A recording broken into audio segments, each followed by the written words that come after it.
Thank you for staying tuned. It's still the conversation here on Lagos Television. On the program this morning, we intend to take a look at the life and times of a former Chief Justice of Nigeria, Mohammed Uwais, who died last Thursday. Of course, it meant so many things to many people, but today on the program, we'll be taking a look at his contributions to the legal profession in Nigeria, as well as some of the things that he brought to bear while it was the CJN here in Nigeria. And joining the conversation via Zoom this morning is a lawyer and a public affairs analyst, Kabir Akingbolu. Thank you for joining us on the program this morning, Barrister Akingbolu. It's a pleasure for having you on the program. Good morning, Nigeria. Right. Let's start this way. Late Justice Uwais, of course, it was the Chief Justice of Nigeria from 1995 to 2006. If you'd like to tell us about what you knew about him, especially as a lawyer, what for you defined his tenure as the CJN of Nigeria? Well, as a Chief Justice of Nigeria, I think he's the luckiest person, or he had a rare opportunity or privilege to be in the Supreme Court for a whooping number of 27 years. He got to Supreme Court in 1979, and he did not leave until 2006. And out of the 27 years he spent in the Supreme Court, he spent 11 years as the Chief Justice of Nigeria. Only few people nobody has had that opportunity when we're in colonial era. And his contribution to law started in the 60s, early 60s, when he joined, this thing as a state council to senior state council, principal council, before he became a judge, and he was in Court of Appeal for several years too, before joining the Supreme Court bench, and he was there. And when he was there, his hallmark has been that he was fighting for the independence of the judiciary. Most people will tell you this, that he fought for welfare of the judicial workers, independence and integrity of the judiciary. He was instrumental to the establishment of the National Judicial Council, and which was and is still the organ that deals with the discipline, promotion, and the ethics of the judiciary or the legal profession as a whole. He was the chairman of the body of benchers and so on and so forth. He held a lot of positions. The notable among most noble among the noblest of them all is the chairman of the Electoral Reform Commission, which is chaired under Yar'Adua as the president, and he made far-reaching recommendations that the government themselves do not want it. They were good recommendations that if we had followed even half of those recommendations, Nigeria may not be where we are today in terms of electoral reform. Okay. Okay. So what were those reforms that he introduced when it was the CJN that actually impacted the judicial sector that we still cannot forget till tomorrow? Well, the major thing is fighting for the integrity and independence of the judiciary. He was the one that started the independent thing, and it has become part of us today. To a very large extent, the judiciary is, independent at the federal level, and to an extent at the state level, the judiciary is independent. He was the pioneer, fighter for this. He was the one that struggled for this. And under a military, don't forget, he became the Chief Justice of Nigeria under a military government, and he was able to, be there for so long a time, and the judiciary did not lose its face. Shows that it's not just a mere jurist. It's a man that lived for law, he died for law, and he struggled all his life to make sure that law, gain its normal place, or judicial profession is a respected profession anywhere. And he is the man that is never, that encourage judges to be fairly, to be a revolutionist in line of legal development, in using what they call activism, judicial activism, using law to define what the society should be, what the political class should be. If you look at some of his judgments, look at the Buhari and Obasanjo and the rest of them, and so on and so forth. You know, the judgments. Before that time, he contributed, you know, immensely to the development of the law. All right, Barrister Akingbolu, he was defined or described as a man of integrity. Would you also subscribe to that statement, or let's say, you know, would you also subscribe to that? And if you will, how did that impact on other lawyers or on the legal profession generally, not only as a CJN, but as a lawyer himself? Well, I can tell you, you know, as a lawyer, his life and times is something that is worthy of emulation. Okay. No matter what anybody is saying, so far there is no allegation of corruption against him, let alone a proven one. So if there is no allegation of corruption against him, it means he is a man of integrity. And being a man of integrity, he has really impacted on the lives of other young lawyers, and he has been a kind of, you know, a role model to a lot of judges, to a lot of justices, to a lot of, you know, jurists, to a lot of lawyers, senior advocates, and junior advocates alike. He's a man that is everywhere in terms of law. When law is involved and he's invited to be there, he does not shirk in his responsibilities to discharge those duties. And in fact, he was the only justice of the Supreme Court or a retired jury that I know that has said, let there be a public complaint box in all the courts in Nigeria, so that you can feel what the society is feeling, so that you can know their intention, so you can know what they believe the judiciary should be or the judges should be doing. So, but all these things were not carried out. He was one of the people that also said, okay, let us modernize our court system. Writing in long hands is no longer the order of the day. He said it will bring a lot of, training to judicial officers. He suggested computer literacy and order for all the judicial officers. And, but unfortunately, it's only in Lagos State that has been practiced to a very large extent. All other states are still writing in long hands. Even the Supreme Court itself still writing in long hands, although Lagos State has imbibed, they have taken a cue from that. They are working towards that. Lagos is improving every day, and other states are following. So I think he has made his mark so much more that nobody can play his impact in the development of law in Nigeria. Nobody can play it down. And when people say it's a great loss, I said no, it's not a great loss. Somebody who died at 89 is not a loss. Many people would have wished to be there. It's not a loss. Yeah, it's celebration of life, to use this Christian cause. You know, it's celebration of life. Much so that this man did not have any single what do they call it? Scandal, petition or corruption, lack of integrity, and so on and so forth. We have seen some justices of the Supreme Court of recent time. In recent time, they have, a lot of crises. He never had that. So I think it's a matter of integrity that lives for law, and he has really helped in the development of law in Nigeria today. Okay, when you look at the judiciary today, a lot is wrong when you look at the image of the judicial sector, and we have had several complaints from people. One of such was what happened when you had the NBA conference, wherein the sole administrator of Rivers State raised some allegations against the NBA. What were those qualities that he had then that is lacking in the judiciary of today? Discipline and integrity. Discipline and integrity, once it's not present in any lawyer or any judge, then is not worthy of being a judge, it's not worthy of being called a lawyer.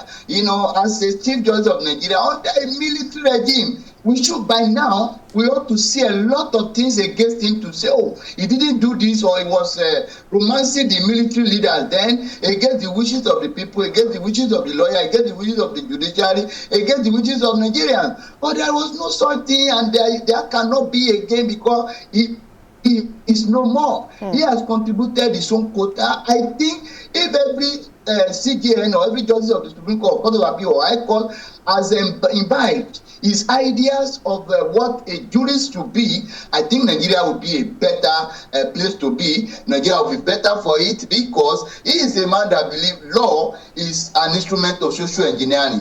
And if any military law, any draconian law, you can use the instrumentality of judicial activism to amend some situation, to make some things right, to make things work in the society that we find ourselves. He lived above board, I can tell you that. Okay. And the fact that he was there for 27 years in the Supreme Court without any calamity, any kind of corruption allegation, shows that he is a special kind of jurist that Nigeria has never had this type, I think. All right, Barrister Akingbolu, he was also one of those, again, because you've alluded to the fact that, 27 years is not a joke.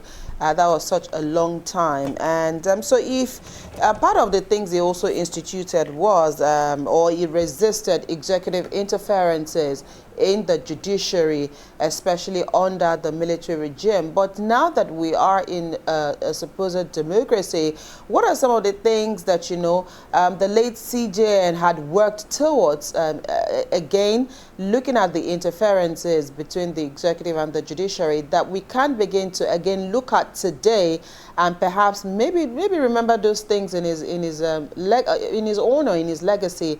Can you lay your hands on some of the things that he tried to institute to limit how the executive interfered in the workings of the judiciary?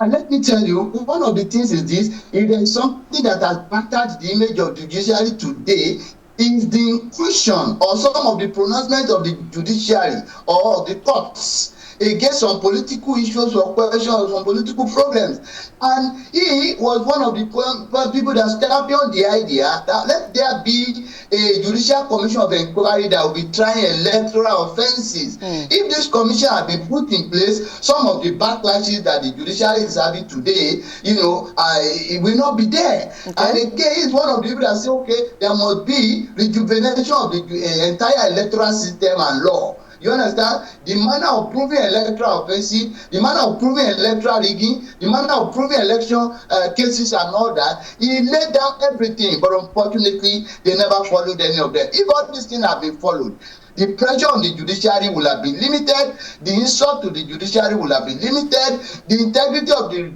judiciary will have been heightened and improved, and people will have seen judiciary in a good light, not in a kind of like way they are seeing it now, because some people believe that, the judiciary today that we have is not living up to expectation. But if some of those recommendations that he made then had been followed, even if they followed 10% or 20% of it, Nigeria will be better for it. But the people that set the panel up and made him the chairman, he made the recommendation, they did not implement a single one. Right. This has impacted on the integrity of the judiciary. Oh, okay. We seem to very large extent, because there is any type of cases come to the judiciary. Okay, we seem to be having some kind of technical hitch with Barrister Akingbolu there. We'll try as much as possible to reestablish contact with our guest and bring him on as soon as we're able to do that. But very quickly, are we back with you? Barrister Akingbolu, are you back with us?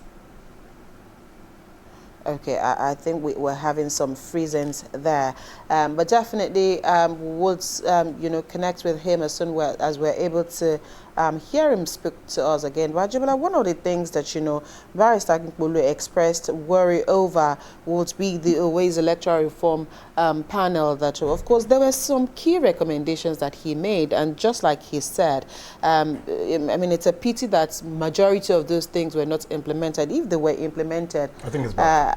I think are you back with us?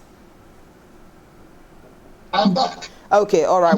We seem to have lost you there, but thank you for reconnecting. Right, you were trying to make your point on if those recommendations that he made on the Uwais panel had been implemented, perhaps we will not be where we are at the moment. Yes. But let me quickly just throw this in so that you probably also just, conclude on that. And that would be the fact that one of the things that he also recommended would be on that panel would be, the time frame for electioneering disputes to be completed.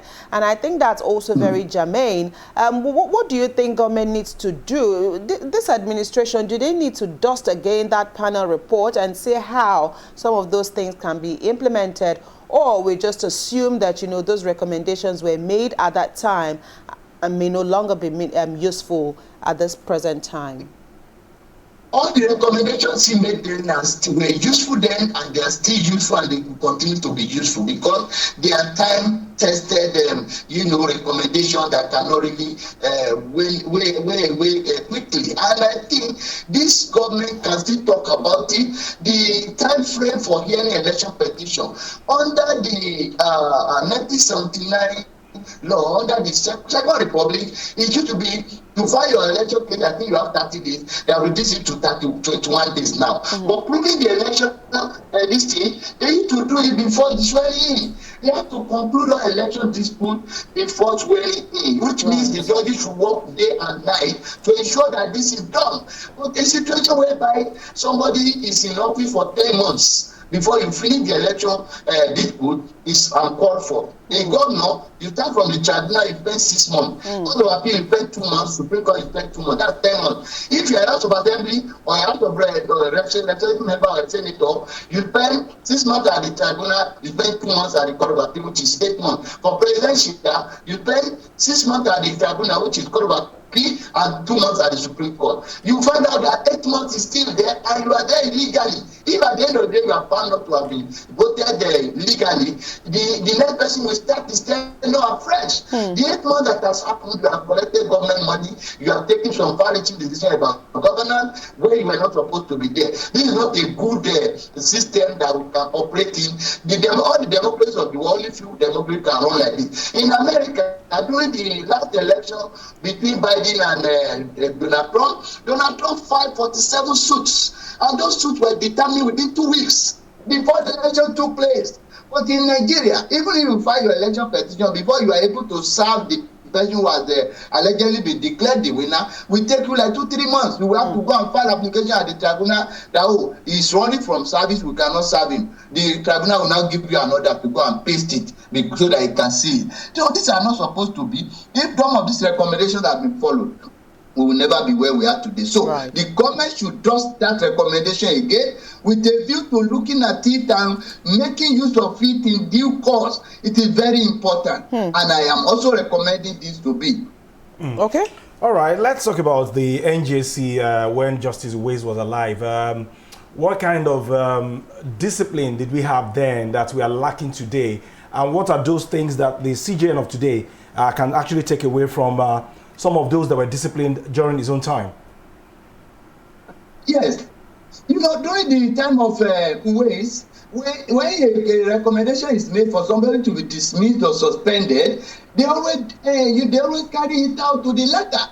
But in this day, they will even make recommendation for the dismissal of judges. The president, for whatever reason, we not sign the recommendation. It happened under Buhari severally. You understand? A lot of justices that were dismissed, they were recommended by the NJC to be dismissed. We're not dismissed. To be relieved of their post, we're not relieved of their post. Today, more than 10 of them that I know, they are in Supreme Court, they are in Court of Appeal, they are in Federal High Court, they are in State High Court. What they will do, they will go and file some funny suits at the High Court or Federal High Court, and the other party, government will not fight defense. They will get judgment against the NJC, they will go and serve NJC. So we have an NJC that is a toothless bulldog now that can only bark but cannot bite. Under Justice ML Uwais, we have an NJC that can bite, that can bark and as well bite. In fact, that can chew. So we don't have it today. We need to have an NJC that is very functional, that is up to the task,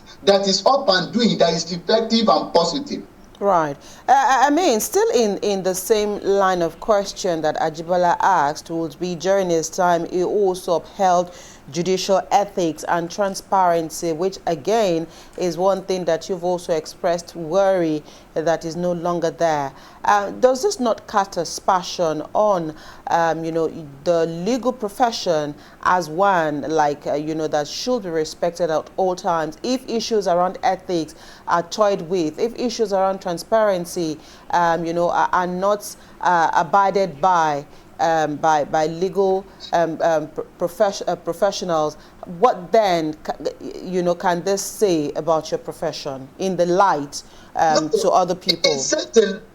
It says a lot, because the situation whereby you as a lawyer, you are appearing before a judge that you knew or that you know quite well, that some time ago NJC said they should dismiss this man, but the president refused to sign his removal from the bench, and is now going to judge a case. This is a judge that the legal allegation of corruption of something on hundreds of millions or hundreds of thousands against, that he collected money or that he has compromised his position as a judge, and he's still sitting over my case. Can I get judgment from this court? The litigants, when you are thinking like that, the litigants are thinking more than that, this man is a corrupt judge. How can I get justice here? So it's rubbing off on the integrity and image of the lawyers, the legal profession and the judiciary as a whole. Because you now see a situation whereby trial by error. That's what we say. Court proceedings by error. You are just going to court for the sake of it because you are not so sure of what you will come out with when you are not before an impartial judge or a kind of tribunal or court that you can vouch for and say, oh, we have no problem. No, is that judge, there is integrity. So if there are a lot of them that have been, as many of them that have been recommended for dismissal or removal, they should have effected it. Do you understand? Other ways, all these things were not happening and never happened, but it's happening now. And the system has not corrected it. But I want to think that under the present dispensation, the Chief Justice of Nigeria started something like that, but not too well. Recently, Justice Seko and one other judge also, somebody was suspended for 5 years, somebody was not to be promoted for 5 years, somebody was suspended and all that. This is not a recommendation. So a judge that has been found to be corrupt, how can you suspend him for 5 years and he will come back and sit again? Those allegations, those offenses, those breach of the ethos and ethics of the profession, and whereas dismissal, why will you keep him on the bench and so you will not be promoted for 5 years? Okay. So that you cannot change an adult, don't forget. If corruption is in the DNA, if somebody you let him be on the bench. A corrupt judge is a cost to the system. So if you have found somebody to be corrupt, why should you suspend him? It should not be a dismissal, because like sister's wife, every judge must be above board. It is supposed, there is no negotiation. It's not 99%. Your integrity must be intact 100%. Once there is a doubt or a question mark as to your integrity, you are not qualified or competent to be a judge or a jurist over any matter. It is not done anywhere in the world. All right, Barrister Akingbolu, before we allow you go finally this morning, you did say earlier that, dying at 89 is more or less like, dying a fulfilled man. So what are your wishes for the family of Justice Uwais, even at this time? No matter how old you are, you don't want to lose any loved one. So what are your wishes for the family this morning? Well, my wishes for the family is for them to be steadfast in prayer and pray again that Justice Uwais will come back in another angelic form and be another child. I'll be another child to either one of the grandchildren or great-grandchildren, so that the integrity can resonate and will be useful to the populace of Nigeria, that we can say again we have a reborn jurist. That is my wish for them, and I want to think that all the family should also keep the good, shiny, golden name. They should not allow the name to get spoiled. They should keep it up. It's a very good one. He has laid the foundation. They should maintain it. Thank you so much, Barrister Akingbolu, for finding time to join us on the program this morning. We appreciate your thoughts. It's always a pleasure for having me. Thank you. It's a pleasure. Right. Thank you very much. Thank you. Jibola, I like what he said. Okay, so for those who actually believe in reincarnation, so this will be an opportunity for the family to pray for one of them to bring back their father. Babatunde. You know, from what Barrister Akingbolu said this morning, I hope it will prick the conscience of those that will still have I hope so. In the judicial sector in the country. This was a man that was tempted several times, but Yes, he never held caved up. in, He held and he up. held up, and today we are celebrating him. Yeah. That's what we continue to tell people. If you have opportunity to serve, ensure that you serve well, so that posterity will judge you well. 27 years and no single stain and no single act of corruption, you know, was traced to this man. I mean, it is worth emulation. That's the much we'll take on the program, this side of the program this morning. We'll take a quick break. When the conversation returns, Adebinkwe will be here with her Lagos conversation. The views expressed on this program do not represent that of the producer, management of Lagos Television, or the Lagos State Government. They remain the perspectives of those expressing them. Thank you for staying with Lagos Television.